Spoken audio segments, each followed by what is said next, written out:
Welcome to Feedback Studio. In other videos, we've introduced the use of rubrics and showed you how to create a rubric using the Turnitin Rubric Manager. In this video, we're going to be looking in more detail at how you can actually make a rubric available for use for grading an essay. And we're going to be emphasizing two very important rules that you need to understand if you really want to get the hang of using rubrics in Feedback Studio.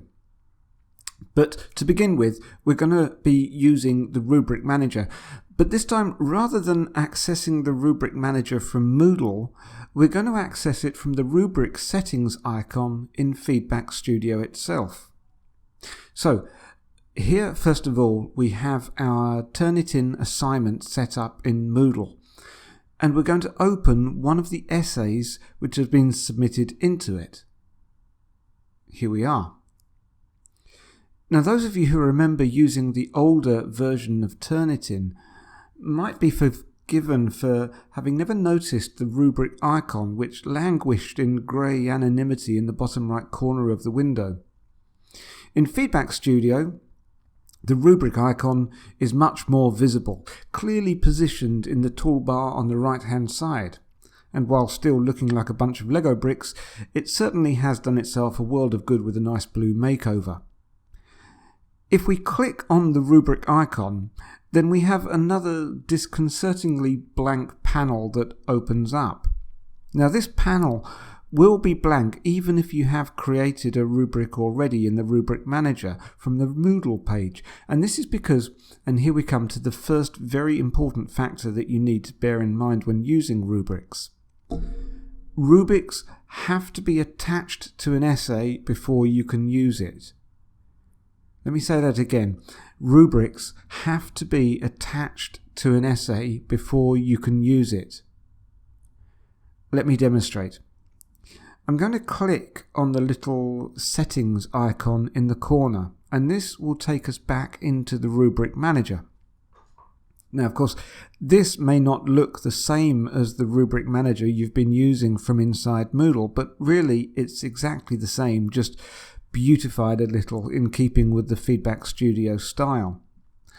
One or two things you might notice that are different or in different places. The switching of rubric forms is at the bottom of the Moodle Rubric Manager that you've been used to. Here, though, it's in the top left. Instead, at the bottom now, we have this little switch that allows us to attach the rubric to the essay we are marking. As you can see, currently the switch is off, showing that there is no rubric attached to the essay. As soon as I switch it on, you can see in the background that the rubric has now been attached to the essay and is showing up in the feedback panel on the right. I can now close the Rubric Manager and see the rubric itself ready for use. And this brings me to the second very important point.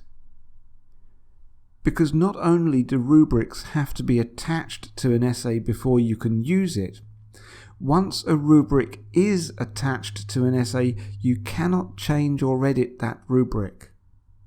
Let me say again, once you have attached a rubric to an essay, you cannot change or edit that rubric.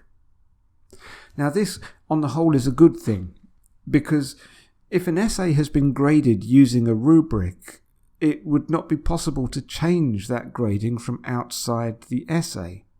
It might sound a little annoying, but it really is much better and much more secure this way. Now, if I did want to edit this rubric again, I need to unattach it from the essay. And to do this, I simply go back to the switch and switch it off again. You'll see in the background that the rubric disappears from the grading panel, and it's now possible to edit the rubric. Of course, what I've done with the essay has now disappeared as well. You can now attach different rubrics to different essays if you want within one submission area, but you do need to attach a rubric to every essay that you want to grade using a rubric. It's not possible to attach rubrics in bulk to all the essays in one submission area. I'm not entirely sure why. I'm sure they have their reasons. What this means is that for every essay that you want to grade using a rubric, your first step is always going to be to attach the rubric first of all. This isn't really too much of a hardship though. The last rubric you used will normally be the one that shows up by default in the Rubric Manager, so it's just really a case of switching it on at the slider.